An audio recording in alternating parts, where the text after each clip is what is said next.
What's up, everybody? Good morning. Welcome to a Tuesday edition of Morning Scone presented by Brock, the Baton Rouge Orthopedic Clinic, Hudco Roofing, HudcoRoofing.com. Do business with someone you know. Hudco Roofing, HudcoRoofing.com. And Restored Motions, RestoredMotions.com. Shout out to Crystal Poche. You got pain, she'll help you out. Okay. Good morning. Hope your week is off to a great start. We had the Brian Kelly press conference on Monday, so we kind of got things updated, and it was interesting to sit in the presser and really nobody really had much of anything to say about the A&M game. I mean, it very much does feel like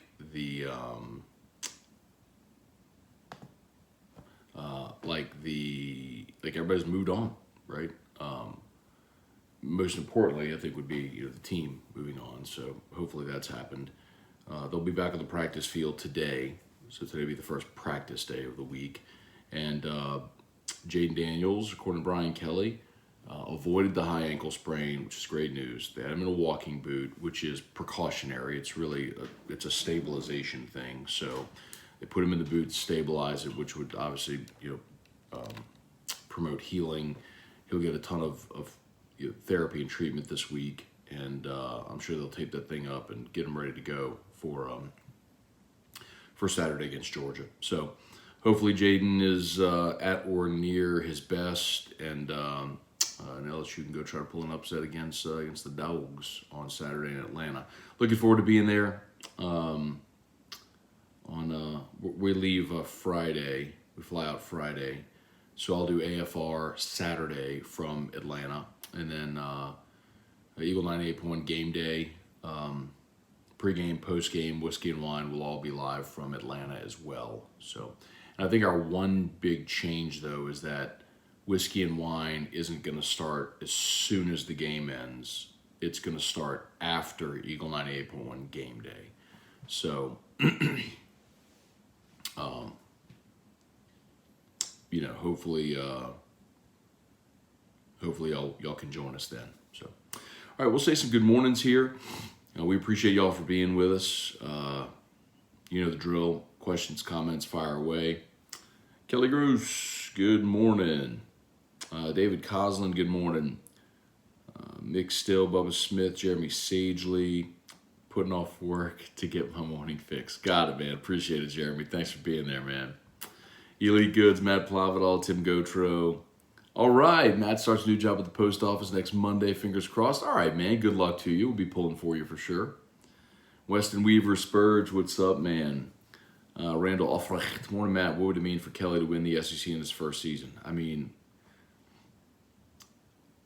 it's the hardest league in America to win.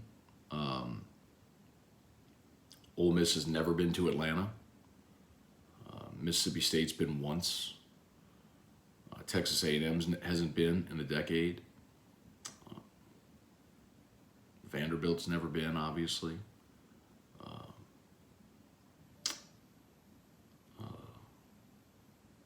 Arkansas has been 3 times, but the last time was 2006. So, I mean, a lot. That's just getting to the game, right? And then to win it and upset the number 1 team, in the country would be incredible. Go take your swing. Brian Wynn, what's good? Wendell Norman, Brad David. If LSU loses Saturday in the bowl game, that would be 5 losses, which is really a letdown from where they were a week ago. Yeah, I mean, that's true, Brad. We've talked about it a little bit. Or maybe they lose Saturday and win the bowl game. Or maybe they win Saturday and win the bowl game. We'll let it all play out. But all that context matters. What if they had lost? Or here's an example. Like, the best Mississippi State team ever was that 2014 team, right? That had Dak Prescott. Dak and Josh Robinson and all those dudes.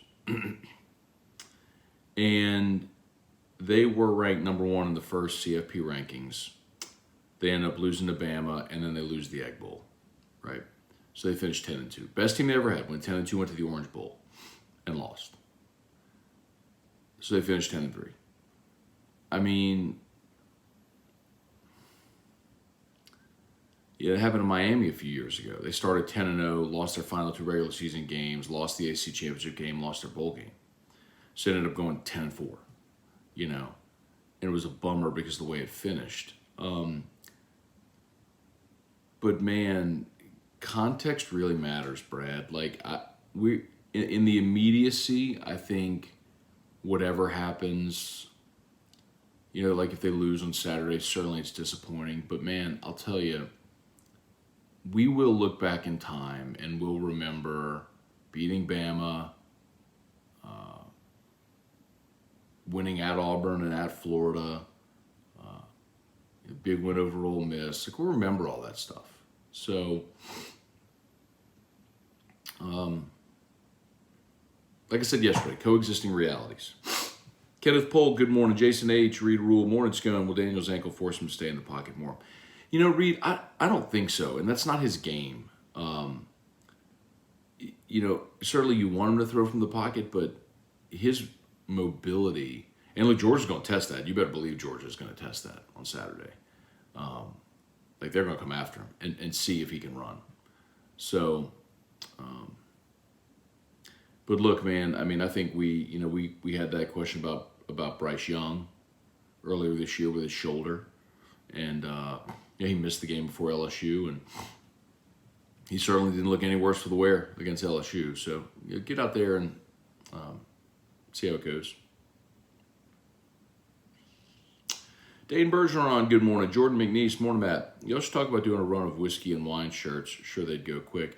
Yeah, so there's a whiskey and wine, like a loyal viewer who comments on all our stuff on Twitter. Her name's Tracy, and she posted a picture yesterday of her wearing a whiskey and wine shirt. I guess she had it made, which is pretty cool. Guarantee has a website. I'll tell you all this, called Crewnex, Krewenecks.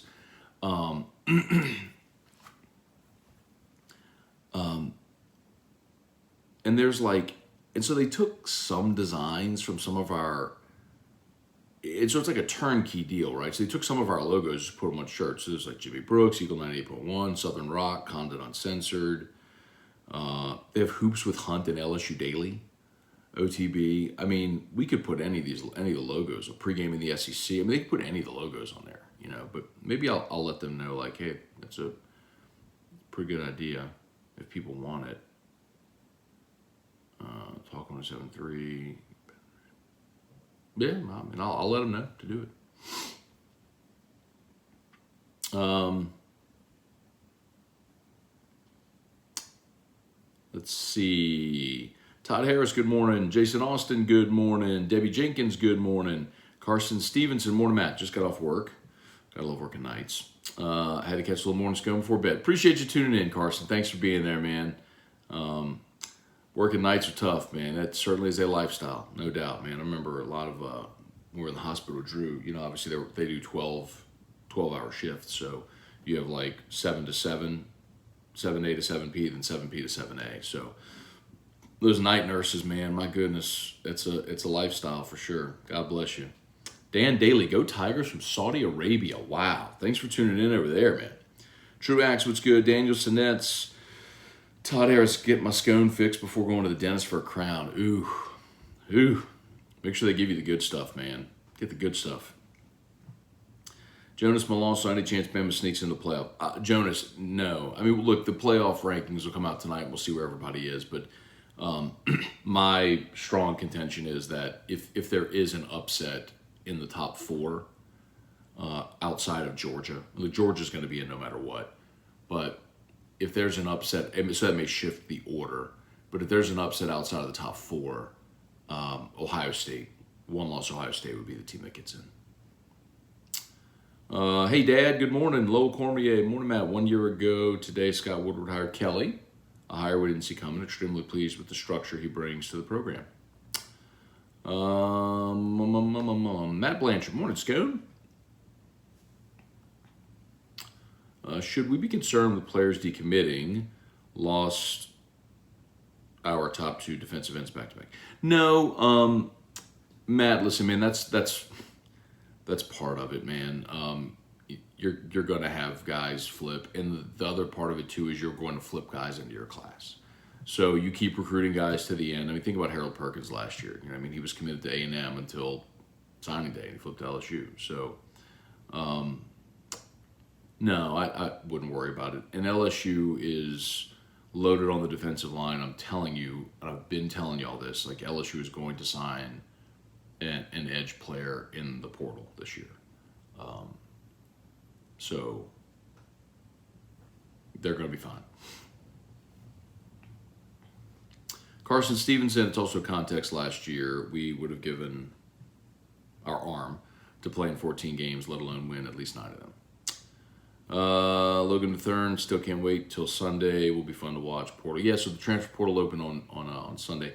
I mentioned on AFR yesterday, you know, that LSU, because listen, you started to see with the regular season ending, players announce their intention to jump in the portal. So the portal opens on December the 5th. And you started to see players announce, and some of them are well, I mean, Luke Altmaier, the quarterback from Ole Miss, Cade McNamara from Michigan, Malik Hornsby from Arkansas. There's some names you've heard of. And, you know, my contention is if Jayden Daniels decides to go pro, that LSU needs to bring in a transfer. And I talked about this yesterday on AFR. Like, it's the system is set up where you can use that to your benefit to supplement quarterback or any position with experience depth. And there was a convo on Twitter, and it was basically like, well, how does a guy like Walker Howard ever get experience if you keep bringing in transfers? Well, it's easy. Walker Howard can beat him out. I mean, that happens. Look at what happened at Arkansas. They brought in Cade Fortin, who had started, you know, it was a former starting quarterback, and still went to Arkansas, and KJ Jefferson beat him out, and Malik Hornsby was number 2. But you know, you had a veteran quarterback there with some experience behind him. And sometimes the young guy does beat out the veteran transfer. Look at Joe Milton, transferred from Michigan to Tennessee, and Hendon Hooker, who was also a transfer, beat him out last year. And I just don't think you can be scared of that. And this idea that, you know, you just roll with your high school signees, it's too much of just like a blind loyalty fan mentality. Look over the past decade. Who have been LSU's most successful quarterbacks? Which quarterbacks have had the most success at LSU over the last decade? Mettenberger? Etling? Burrow? Daniels? What do they all have in common? They're all transfers. I mean, you gotta look around college football, man. It's silly not to use the system to your advantage. And sure, you would love it if you land a Bryce Young or a C.J. Stroud, and maybe Walker Howard's that guy. Maybe Nussmeier will develop this offseason and be that guy. But you don't put your program at risk just to say, well, I hope, let's see. I mean, if you have an opportunity to bring in someone who is a veteran with experience, you do it. Because even if the young guy beats him out, you're a turned ankle away from going to your backup. And I'd rather have a guy that's got experience, a little more veteran. So, and look, it all depends on what Jayden does. If Jayden comes back, then you're fine. But if Jayden leaves, you can't go into next year with just Nussmeier, Howard, and Ricky Collins. So,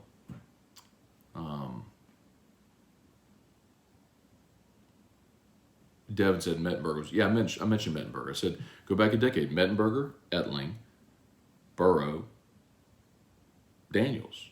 And by the way, LSU if Daniels leaves, would be in the exact same situation this offseason as they were going into 2018. Remember, Edling was the transfer. Last year was 17, and you had 3 quarterbacks.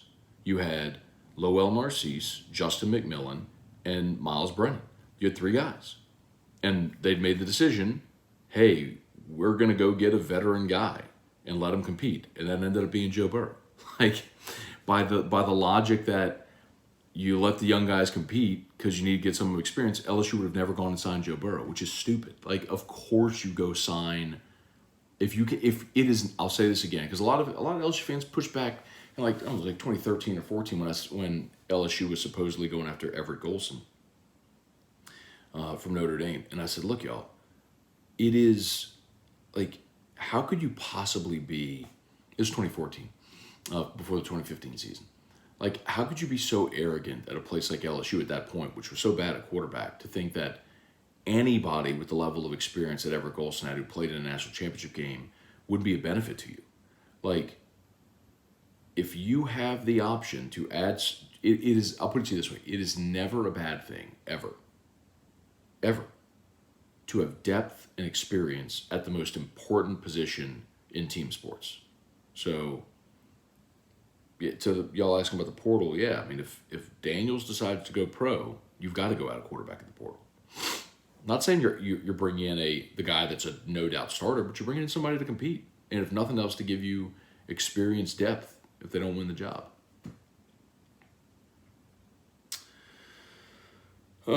Jason Austin, morning, Matt. What's your opinion on Brian Kelly's comments yesterday about John Emery? I mean, I don't know specifically what you're saying, Jason. I mean, basically, what we said was our running back position, we're really thin. Guys have to play so much. So, which of course, I mean, look,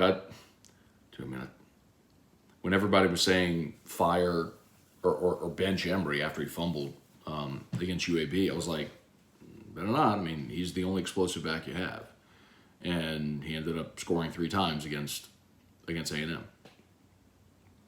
Bailey C would not mind getting Hendon Hooker in the 2nd round. Hopefully we hire an offensive coach like Bieniemy.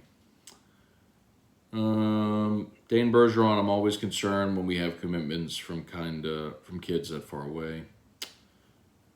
Let's see. Dane Bergeron, LSU needs speed at running back. Well, they got 2 running backs committed. You're going to have all your running backs return, and then you have the 2 freshmen coming in. So you'll be much deeper there next year. Devin Kelly, good morning.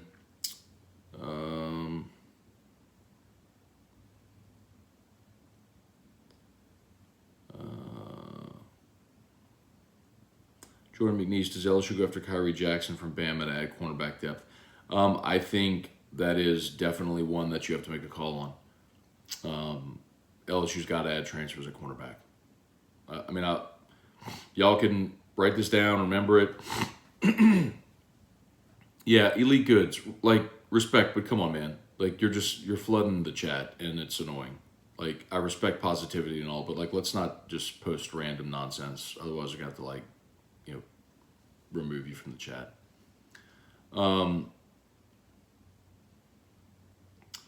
Monica Stock, I believe the young men on this team will work and give all they can. I believe that, yeah.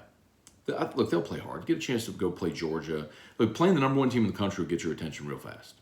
So, I mean, yes, I think they'll be fine on Saturday. Meaning, like, they're going to play hard and show up and give it a go. Callum Alexander, Jayden Daniels may remain if boosters, in addition to Gordon, step up to the plate, contribute to NIL.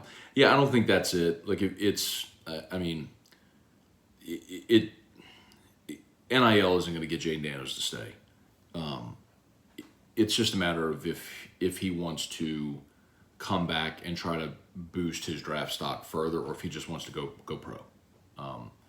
And that's a question only he can answer. Thank you for your local insights. All right, Monica, appreciate you for watching. Brad, you really want Dennis Allen fired after 1 season? Do we need more sample size? No, I don't, Brad. I'll repeat this too, which I've said before, but I'll repeat it again. The 1-year thing only holds water based on expectation. What I mean is, if you're if you're a coach and you inherit the Bengals who win 2 games, you draft Joe Burrow and you win 4 games. Well, 4 games ain't good, but it's an improvement over where you were. And you could see the upward trend and trajectory. Dennis Allen inherited a team that has been a perennial playoff team, was 9-8 a year ago, with the worst situation in NFL history as far as injuries. Literally. Like, no team in the history of the NFL had ever